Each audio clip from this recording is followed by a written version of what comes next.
যোৱাকালিৰে পৰা বন মহোৎসৱ আৰম্ভ হৈছিলে আৰু এই বন সপ্তাহ উপলক্ষে আমি আজি পবিতৰা অঞ্চললৈকে আহি আমি ইয়াতে এই ৭৭তম বন মহোৎসৱ উপলক্ষে ৭৭ ডাল গছ আমি ইয়াত লগালো। এই অঞ্চলৰ স্থানীয় ৰাইজ, মই নিজে আৰু আমাৰ বিভাগীয় বিষয়াসকল থাকি ৭৭ জোপা গছ পুলি লগাই এই ৭৭তম বন সপ্তাহ আমি উদযাপন কৰিছোঁ। আৰু এই বন সপ্তাহৰ লগত আমি পৰিকল্পনা ল'ব লাগিব যে অসমত সেউজকৰণৰ কাৰণে আমি কি কি কাম কৰিব পাৰোঁ। এই বন সপ্তাহৰ লগতে আমি পৰিকল্পনা কৰি এটা কাম আৰম্ভ কৰিবলৈ বিচাৰিছোঁ যে অহা আগষ্ট মাহৰ ১০ তাৰিখৰ পৰা আমি অসমৰ প্ৰায় ১০ লাখ ছাত্ৰ ছাত্ৰীক আমি বৃক্ষৰোপণৰ লগত বা সেউজকৰণৰ লগত জড়িত কৰিব বিচাৰিছোঁ। আপোনালোকে জানে যে আমাৰ অমৃত বৃক্ষ আন্দোলন চলি আছিল। অমৃত বৃক্ষ আন্দোলনত এক পেৰ মা কা নাম যি কাৰ্যসূচীৰে আমি বিভিন্ন বৃক্ষ লগাই আছিলোঁ। অহা আগষ্ট মাহৰ ১০ তাৰিখৰ পৰা ১৪ তাৰিখলৈকে এই বছৰ স্বাধীনতা দিৱসৰ লগত সংগতি ৰাখি আমি ১ কোটি গছ লগাবৰ কাৰণে সিদ্ধান্ত লৈছোঁ। আৰু এই ১ কোটি গছ নৱম মানৰ পৰা তাৰ ওপৰৰ যিমান ছাত্ৰ ছাত্ৰী আছে, বিভিন্ন high school, higher secondary, college, engineering, medical ইত্যাদি কলেজত যিসকল ছাত্ৰ ছাত্ৰী আছে সকলোকে আমি জড়িত কৰিম। আৰু ১০ লাখ ছাত্ৰ ছাত্ৰীৰ জৰিয়তে আমি এগৰাকী ছাত্ৰ ছাত্ৰীয়ে ১০ জোপাকৈ গছ লগাব, গতিকে ১ কোটি গছ লগাবৰ কাৰণে আমি পৰিকল্পনা কৰিছোঁ। আৰু যিসকল ছাত্ৰ ছাত্ৰীয়ে এই গছপুলি লগোৱা অভিযানত জড়িত হ'ব তেওঁলোকক আমি বৃক্ষ বন্ধু নামেৰে প্ৰমাণ পত্ৰও দিম। আমি সেইকাৰণে ইয়াত এটা ব্যৱস্থা কৰিছোঁ যে আমি ১ কোটি গছ যে লগাম তাত ১০ লাখ ছাত্ৰ ছাত্ৰীক জড়িত কৰিম, নৱম মানৰ পৰা তাৰ ওপৰৰ ছাত্ৰ ছাত্ৰী।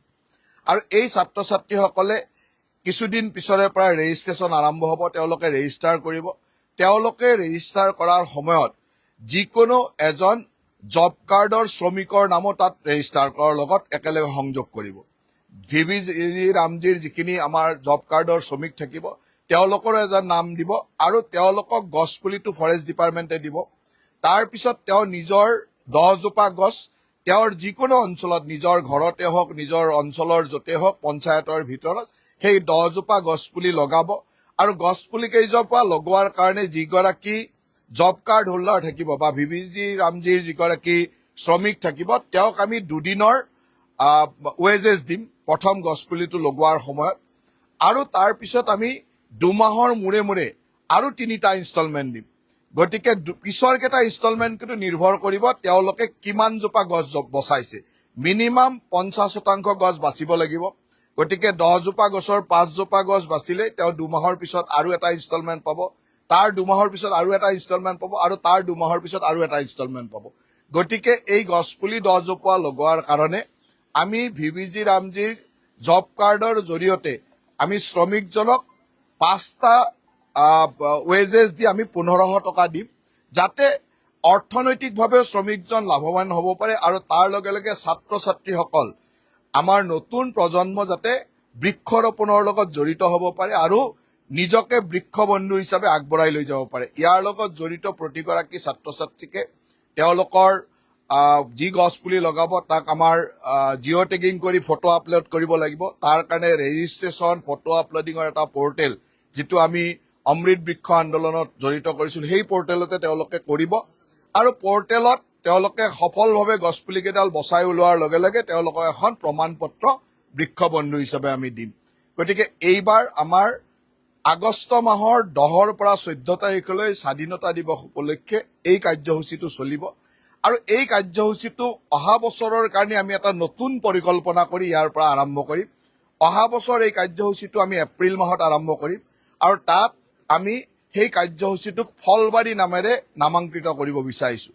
অসমৰ যিসমূহ থলুৱা প্ৰজাতিৰ ফল মূল যেনেকৈ আম, জাম, লেটুক, কঁঠাল, পনিয়ল যিবিলাক ফল মূল এতিয়া কমি গৈছে, তেনেকুৱা ১ কোটি গছ অহা বছৰ আমি এপ্ৰিল মাহৰ পৰা আমি লগাম আৰু সেইখিনিৰ নাৰ্চাৰী আমি এতিয়াই আৰম্ভ কৰিম।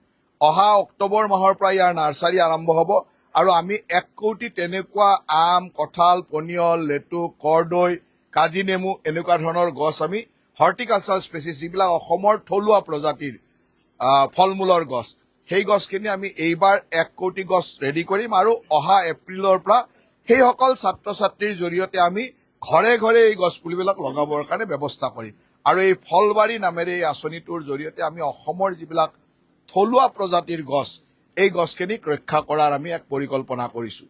আজি এই বন সপ্তাহত এই দুটা কাৰ্যসূচীৰ লগে লগে আৰু দুটা কাৰ্যসূচী আমি পৰিকল্পনা কৰিছোঁ যে বন সপ্তাহৰ শেষৰ দিনা আমাৰ প্ৰতিটো ৰেঞ্জতে ফৰেষ্টৰ প্ৰতিটো ৰেঞ্জতে এখন উদ্যান স্থাপন কৰিব। সেই উদ্যানখনৰ প্ৰিপাৰেশ্যন এইকেইদিনত কৰি অহা 7 তাৰিখে এই উদ্যানখন আৰম্ভ কৰিব। এই উদ্যানখন হ'ব যে আমাৰ জন্মদিন সেউজ শপত উদ্যান। এই উদ্যানখন বনাব বন বিভাগে, কিন্তু বন বিভাগে বনালৈ ইয়াত গছপুলি লগাব আপোনালোক ৰাইজে। যিকোনো ৰাইজে নিজৰ জন্মদিনৰ দিনাখন তেওঁৰ জন্মদিনত সেউজ শপত ল'বৰ কাৰণে যে আমি পৃথিৱীখন সেউজ কৰি ৰখাৰ শপত লৈ তেওঁ তাত গছপুলি লগাব লাগিব বা গছপুলি লগাব পাৰিব আৰু তাৰ যা যতন লোৱা কামটো আমাৰ ফৰেষ্ট ডিপাৰ্টমেণ্টে কৰিব। গতিকে এটা স্পেচিফিক জেগা আজি এই 2-3 দিনৰ ভিতৰত ঠিক কৰিব আৰু অহা 7 তাৰিখে এই প্ৰত্যেকটো ৰেঞ্জতে তেনেকুৱা এখন জন্মদিন সেউজ শপত উদ্যান হিচাপে তাত স্থাপন কৰিব আৰু যিকোনো নাগৰিকে নিজৰ জন্মদিনৰ দিনাখন তালৈকে গৈ তাত এডাল গছপুলি লগাই সেউজ কৰি ৰখাৰ শপত ল'ব, যাতে আমি সাধাৰণ নাগৰিকক পৃথিৱীখন সেউজ কৰাৰ যি সংকল্প, এই অসমখন সেউজ কৰাৰ যি সংকল্প তাৰ লগত জড়িত কৰিব পাৰোঁ আৰু নিজেই জন্মদিনৰ দিনাখনে এই ধৰণৰ এটা শপত লৈ তাত নিজে গছপুলি লগাব। নিশ্চয়কৈ আমাৰ যিহেতু ৰেঞ্জৰ ভিতৰত হ'ব বা ৰেঞ্জৰ তদাৰকত হ'ব, গতিকে ফৰেষ্ট বিভাগে ইয়াক চোৱা চিতা কৰিব যাতে তাক সুন্দৰভাৱে সংৰক্ষিত কৰিব পৰা যায়। এই ধৰণৰ এটা উদ্যান এখন কৰাৰ পৰিকল্পনা কৰা হৈছে। চতুৰ্থতে আমি এই বছৰ এটা পৰীক্ষামূলকভাৱে এটা কাম কৰিব বিচাৰিছোঁ যে আমাৰ অসমৰ চৰ চাপৰিসমূহ সেউজকৰণ আঁচনি। অসমত যথেষ্ট চৰ চাপৰি আছে, ব্ৰহ্মপুত্ৰৰ মাজত বিভিন্ন নদ নদীৰ মাজত এনেকুৱা চৰ চাপৰি আমি দেখিবলৈ পাওঁ, যাক আমি বনাঞ্চল কৰিব পাৰোঁ। এই বনাঞ্চল কৰিবৰ কাৰণে এই বছৰ আমি পৰীক্ষামূলকভাৱে কেইটামান চৰ চাপৰিত আমি এৰিয়েল চিডলিং কৰিম। আমি ওপৰৰ পৰা ড্ৰোন লগাই বা বিভিন্ন ধৰণৰ চিড বল আমি কি স্পেচিছ তাত হ'ব পাৰে, বানপানী অন্যান্য প্ৰাকৃতিক ব্যৱস্থাৰ মাজতো নষ্ট নোহোৱাকৈ কি চিড হ'ব পাৰে, কি গছ হ'ব পাৰে, সেই ধৰণৰ এটা পৰিকল্পনা কৰি আমি কেইটামান চৰ চাপৰিত এইবাৰ পৰীক্ষামূলকভাৱে আমি ওপৰৰ পৰা ড্ৰোনেৰে বা এৰিয়েল চিডলিং কৰিম, যাতে আমি যদি এই কামটোত সফল হ'ব পাৰোঁ তেতিয়াহ'লে অহা বছৰ আমি অসমৰ সকলো চৰ চাপৰিলৈকে যাম, যাতে চৰ চাপৰিসমূহ আমি বনাঞ্চল কৰি পেলাব পাৰোঁ। তাৰ কাৰণে আমি পৰিকল্পনা কৰি এই বছৰ আমি পৰীক্ষামূলক হিচাপে এই চৰ চাপৰি সেউজকৰণ আঁচনিটো আৰম্ভ কৰিম। মই ভাবোঁ বিশ্বৰ বিভিন্ন ঠাইত বা ভাৰতবৰ্ষৰ বিভিন্ন ঠাইত এনেকুৱা ধৰণৰ এৰিয়েল চিডলিঙে সফলতা পাইছে, অসমতো সফলতা পাব আৰু অসমত আমাৰ পৰিৱেশ, আমাৰ বায়ু, আমাৰ মাটিৰ লগত পানীৰ লগত মিলা তেনেকুৱা ধৰণৰ গছ গছনি আমি ছটিয়াম। এইটো যদি ছাকচেছ হৈ যায় আমি 100% বিশ্বাসী যে অসমৰ চৰ চাপৰি ভৱিষ্যতৰ দিনত বেদখল মুক্ত কৰা, চৰ চাপৰি সংৰক্ষণ কৰা, বনাঞ্চল কৰা, এই কামটোত আমি জড়িত হ'ম আৰু ফৰেষ্ট ডিপাৰ্টমেণ্টক এইটো কাম কৰিবৰ কাৰণে এইবাৰ মই বিশেষভাৱে অনুৰোধ কৰিছোঁ আৰু ডিপাৰ্টমেণ্টে ইয়াৰ পৰিকল্পনা আৰম্ভ কৰিছে। গতিকে এই বন সপ্তাহৰ আজিৰ এই দ্বিতীয়টো দিনত পবিতৰালৈকে আহি আমি গছপুলি লগোৱাৰ লগে লগে এই বছৰৰ সেউজকৰণৰ 4টা প্ৰকল্প আমি আপোনালোকৰ ওচৰত বা 4খন আঁচনি আপোনালোকৰ ওচৰত জনালোঁ আৰু ৰাইজক এই আঁচনিসমূহৰ বিষয়ে সজাগ আপোনালোকে কৰিব আৰু আমি ৰাইজৰ সহায় সহযোগিতা বিচাৰিছোঁ যাতে এই আঁচনিকেইখন আমি সেউজকৰণৰ এই আঁচনিকেইখন সফল কৰিব পাৰোঁ। অবৈধ কাঠফলা মিল বহুত আছে ৰাজ্যত, এই অবৈধ কাঠফলা মিলৰ বিৰুদ্ধে আপুনি কেনেধৰণৰ ব্যৱস্থা ল'ব? ইতিমধ্যে আমাৰ অবৈধ কাঠফলা মিলৰ ওপৰত একশ্যন চলিয়ে আছে। যোৱা 3 দিন আগৰ পৰা আমাৰ বিভাগৰ সকলো বিষয়া কৰ্মচাৰীয়ে গাঁৱে গাঁৱে ভিতৰুৱা অঞ্চলত, চৰ অঞ্চলত বিভিন্ন ঠাইত গৈ অবৈধ কাঠফলা মিল ভাঙি আছে আৰু প্ৰতিটো দিনেই মোৰ তাত ৰিপৰ্টিং কৰি আছে।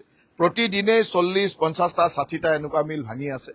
যথেষ্ট ৰাইজেও আমাক ইনফৰমেশ্যন দি আছে আৰু এতিয়া আমি বিষয়াসকলক নিৰ্দেশনা দিছোঁ যে নিজৰ নিজৰ ডিভিজন বা নিজৰ নিজৰ ৰেঞ্জত যিমান অবৈধ কাঠফলা মিল আছে 100% ধ্বংস কৰিব লাগিব আৰু যদি ধ্বংস কৰিব নোৱাৰে সেই বিষয়া এজন লাইবল হ'ব। গতিকে প্ৰত্যেক ৰেঞ্জ অফিচাৰে নিজৰ ৰেঞ্জত থকা 100% এনেকুৱা অবৈধ কাঠফলা মিল ধ্বংস কৰি আমাক ৰিপৰ্ট দিব, ডিভিজনত DFO জনে ৰিপৰ্ট দিব লাগিব, আৰু সেই ৰিপৰ্টৰ ওপৰত আমি নিশ্চিত হ'ম যে অসমত এইটো বন্ধ হৈছে। গতিকে ইয়াৰ কাম চলি আছে। মই এসপ্তাহৰ সময় দিছিলোঁ। আজিও বহুত এনেকুৱা কাঠফলা মিল ধৰি আছে, আপোনালোকে সংবাদ মাধ্যমত দেখাই আছে। এই অভিযান আমাৰ তীব্ৰ গতিত চলি থাকিব। আৰু ছাৰ যিখিনি প্ৰায় ৰেঞ্জত হাতী মাউত যিবিলাক থাকে আপোনাৰ বা কণ্ট্ৰেকচুৱেল কৰ্মচাৰী বেছি থাকে, সেইবিলাকৰ কিবা এইবিলাক ফৰেষ্ট ডিপাৰ্টমেণ্টত সমস্যা বহুত আছে। এই সমস্যাবিলাকৰ কথা আমি আলোচনা কৰিম। কিন্তু এতিয়া আমাৰ মূল কথাটো হ'ল যে আমি আগন্তুক বৰ্ষত আমি কেনেধৰণে আমাৰ পৰিকল্পনা কৰিম, সেইবিলাক বাজেটত কিছু কথা আহিব। এতিয়াতে মই আপোনাক ক'ব খোজা নাই বা ক'ব পৰা হোৱাও নাই। আমি চাওঁ, আমাৰ দায়িত্বটো হ'ল যে সমস্যাবিলাক সমাধান কৰি অনা আৰু অসমখনক সকলো বনজ সম্পদ অসমখনত ৰক্ষা কৰা। বাজেট সম্পৰ্কেতো আগতীয়াকৈ কোৱা সম্ভৱেই নহয়। কিন্তু আমি এটা কথা স্পষ্ট যে যোৱা সময়ত মুখ্যমন্ত্ৰী হিমন্ত বিশ্ব শৰ্মা ডাঙৰীয়াৰ নেতৃত্বত যি ধৰণে অসমৰ ৰাইজৰ সকলো দিশৰ উন্নয়ন, বিকাশ, কল্যাণৰ কাৰণে বাজেট বনোৱা হৈছে, সেই একেই দিশেৰে কাম কৰা হ'ব। আৰু প্ৰতিখন বাজেটত যদি আপোনালোকে চায়, আমাৰ জনসাধাৰণৰ ওপৰত কেতিয়াও নতুন কৰ কাটাল আৰোপ কৰা হোৱা নাই। গতিকে এই দুটা কথাটো থাকিবই, বাকীখিনি আৰু বাজেটত গম পাব। এই ধৰণৰ অবৈধভাৱে খননবিলাকো লাহে লাহে আমি ষ্ট্ৰীম লাইনিং বা বন্ধ কৰি আনি আছো। বৈধভাৱে যিখিনি ব্যৱস্থা থাকিব সেইখিনি চলি থাকিব, আৰু তাৰ কাৰণেও আমাৰ বিভাগে গোটেইটো বস্তু চাই আছে।